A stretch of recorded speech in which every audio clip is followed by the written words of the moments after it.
G24/7 में स्वागत है। प्यारे साथियों, आज तारीख है 22 दिसंबर। आज के हम करंट अफेयर्स के मोस्ट इंपॉर्टेंट क्वेश्चंस को आज की वीडियो में देखेंगे और कुछ जीके जीएस के भी पोर्शन को लाए हैं उसको भी देखेंगे। तो चलिए आज का वीडियो शुरू करते हैं। सबसे पहला हमारा प्रश्न है, हाल ही में सशस्त्र सीमा बल एसएसबी का 62वां स्थापना दिवस कब मनाया गया? तो एसएसबी सशस्त्र सीमा बल का 62वां स्थापना दिवस मनाया गया 20 दिसंबर को। एसएसबी सशस्त्र सीमा बल ने अपना 62वां स्थापना दिवस 20 दिसंबर 2025 को हिमाचल प्रदेश स्थित केंद्रीय प्रशिक्षण केंद्र सीटीसी सपड़ी में मनाया है।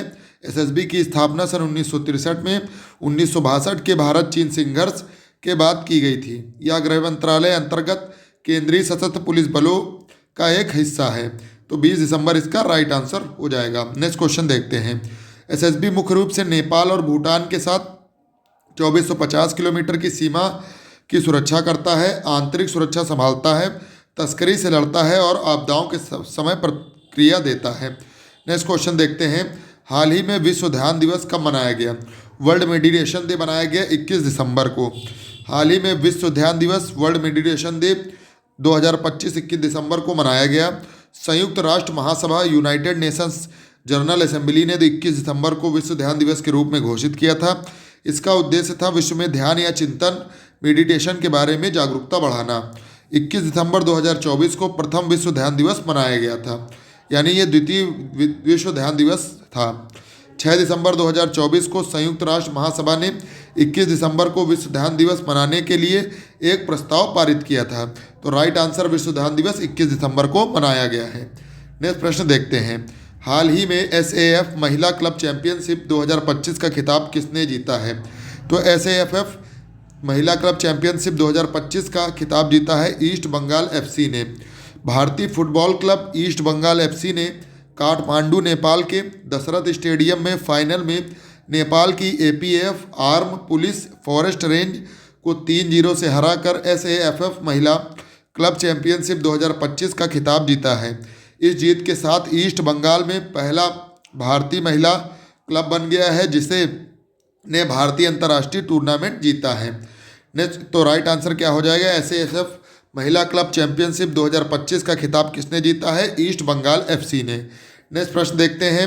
हाल ही में प्रधानमंत्री नरेंद्र मोदी ने भारत का पहला प्रकृति थीम वाला हवाई अड्डा टर्मिनल का उद्घाटन कहाँ पर किया? तो भारत का पहला प्रकृति थीम वाला हवाई अड्डा टर्मिनल का उद्घाटन किया है गुवाहाटी में, असम के गुवाहाटी में।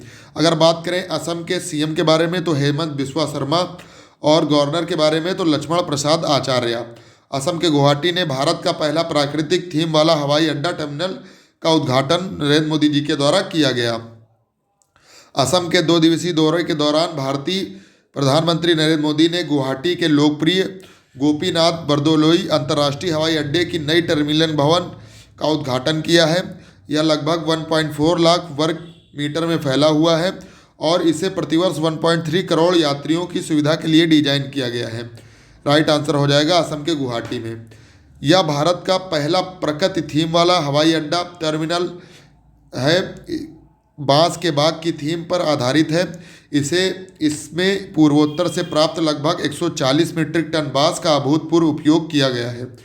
नेक्स्ट क्वेश्चन है। हाल ही में पेसा महोत्सव उत्सव लोक संस्कृति का कहाँ आयोजित किया गया? तो पेसा महोत्सव लोक संस्कृति का उत्सव है, इसे कहाँ आयोजित किया गया? तो विशाखापट्टनम ये आयोजित किया गया।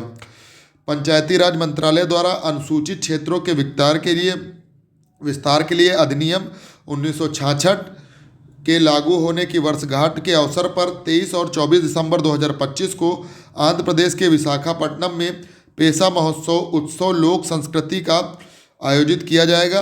आंध्र प्रदेश सरकार के उप मुख्यमंत्री एवं पंचायती राज और ग्रामीण विकास मंत्री कोनिदाला पवन कल्याण महोत्सव का उद्घाटन करेंगे। तो राइट आंसर है पेसा महोत्सव विशाखापट्टनम। इस आयोजन में पंचायत प्रतिनिधियों, खिलाड़ियों और सांस्कृतिक कलाकारों सहित सभी पर 10 पेसा राज्यों से लगभग 2000 प्रतिनिधि भाग लेंगे। पेसा अधिनियम की वर्षगांठ के उपलक्ष्य में 24 दिसंबर को पेसा दिवस के रूप में भी मनाया जाता है।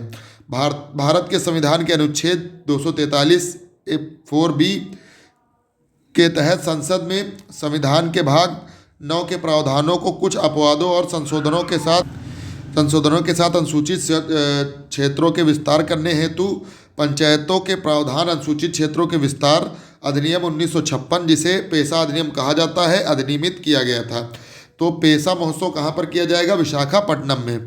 वर्तमान में 5वीं अनुसूची के अंतर्गत आने वाले क्षेत्र 10 राज्यों में अनुसूचित हैं, जिसमें आंध्र प्रदेश, छत्तीसगढ़, गुजरात, हिमाचल प्रदेश, झारखंड, मध्य प्रदेश, महाराष्ट्र, उड़ीसा, राजस्थान और तेलंगाना शामिल हैं। नेक्स्ट प्रश्न देखते हैं, हाल ही में प्रधानमंत्री नरेंद्र मोदी ने किस पर एक स्मारक डाक टिकट जारी किया है?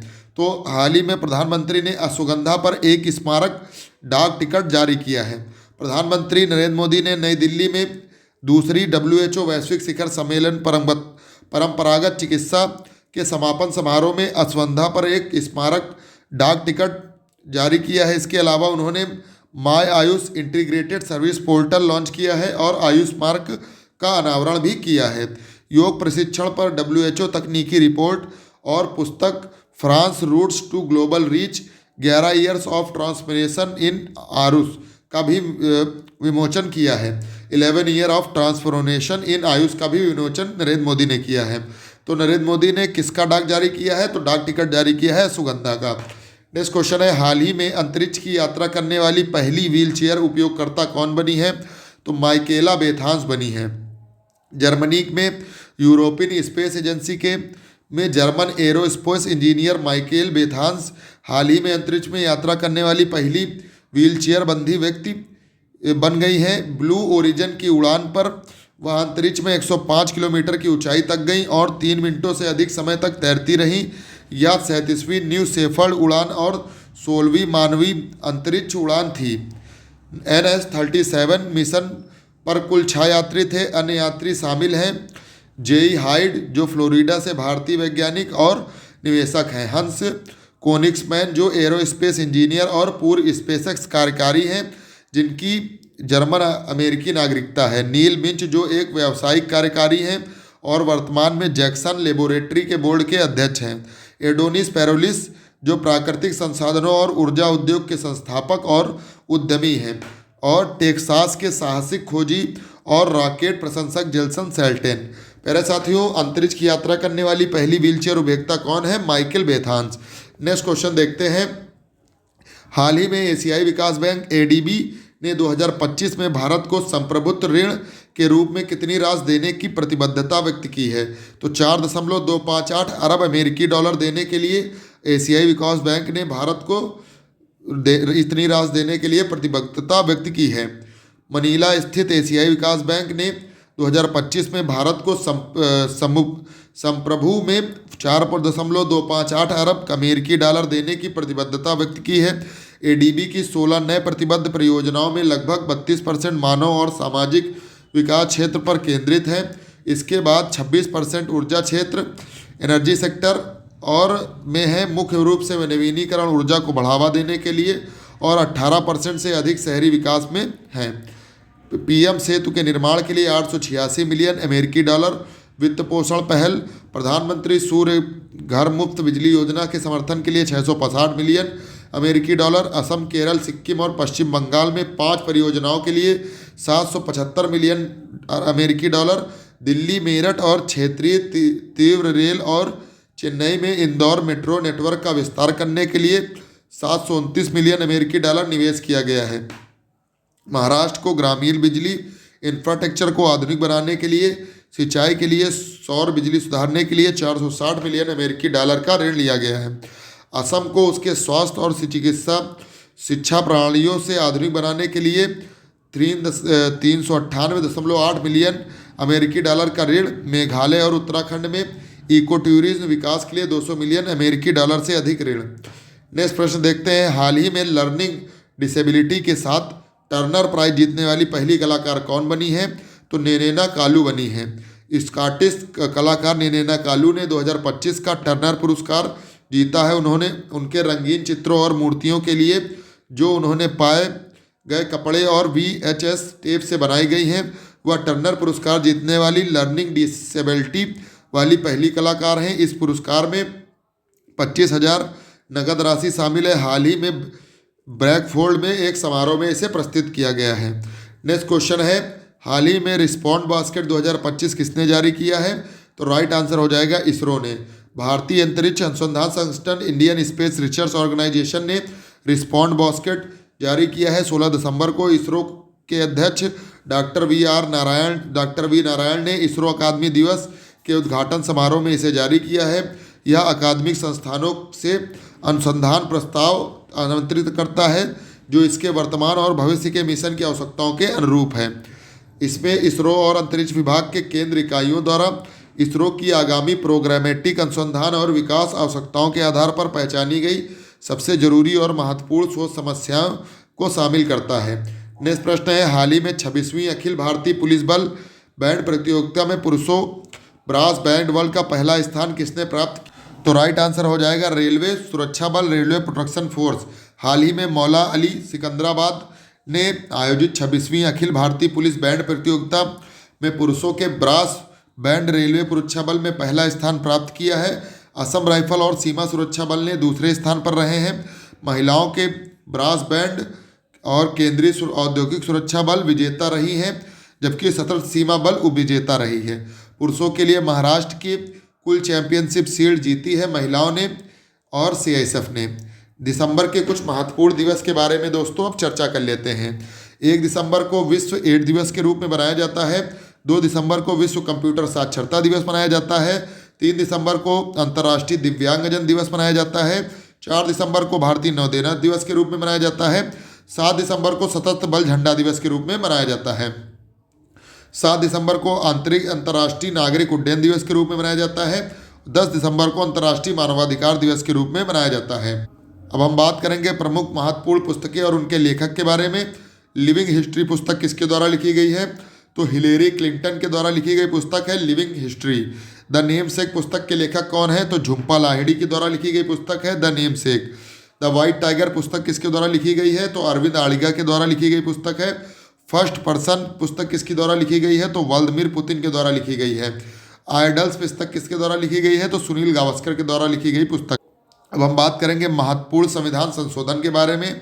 तो 41वां संविधान संशोधन कब हुआ? 1976 में। राज्य के लोक सेवा आयोग तथा संयुक्त लोक सेवा आयोग के सदस्यों की आयु सीमा बढ़ाकर 60 से 62 वर्ष कर दी गई। 41वां संविधान संशोधन 1976 में हुआ। लोक सेवा आयोग की आयु सीमा बढ़ाकर 60 से 62 कर दी गई। नेक्स्ट है 42वां संविधान संशोधन। यह कब हुआ? यह भी सन 1976 में हुआ।